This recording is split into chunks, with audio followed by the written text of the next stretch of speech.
Tawagin na natin ang mga maglalaban-laban, kapamilya studio player, Lolo Levy Galarce, Ella Cruz, Gina Filomeno, and Barbie Imperial.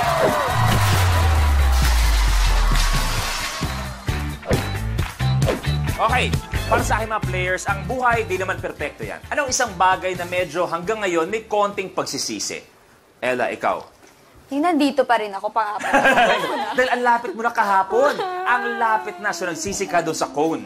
Okay, maganda yun. Barbie, ikaw. Ako naman, nagsisi ako na siguro po hindi ako nag-gym kasi yung sa legs. Nangalay ka kahapon. Okay. Gina. Tapos na ata yung basahin yung dictionary. Yung kasalanan ko, tuloy-tuloy. Madami-dami na. Pero tingin mo ba today, makakausad ka? Kasi nangyayari medyo early ka natatanggal. Oo, laging una akong natatanggal. Lolo Levy. Kahapon. Kahapon. Yung bill. Doon ka pinaka-nadali. Ako yung bote. Okay, well, ibig sabihin, Yun. may another day tayo, another chance para sa mga bumawi sa mga bagay na medyo nagsisi tayo.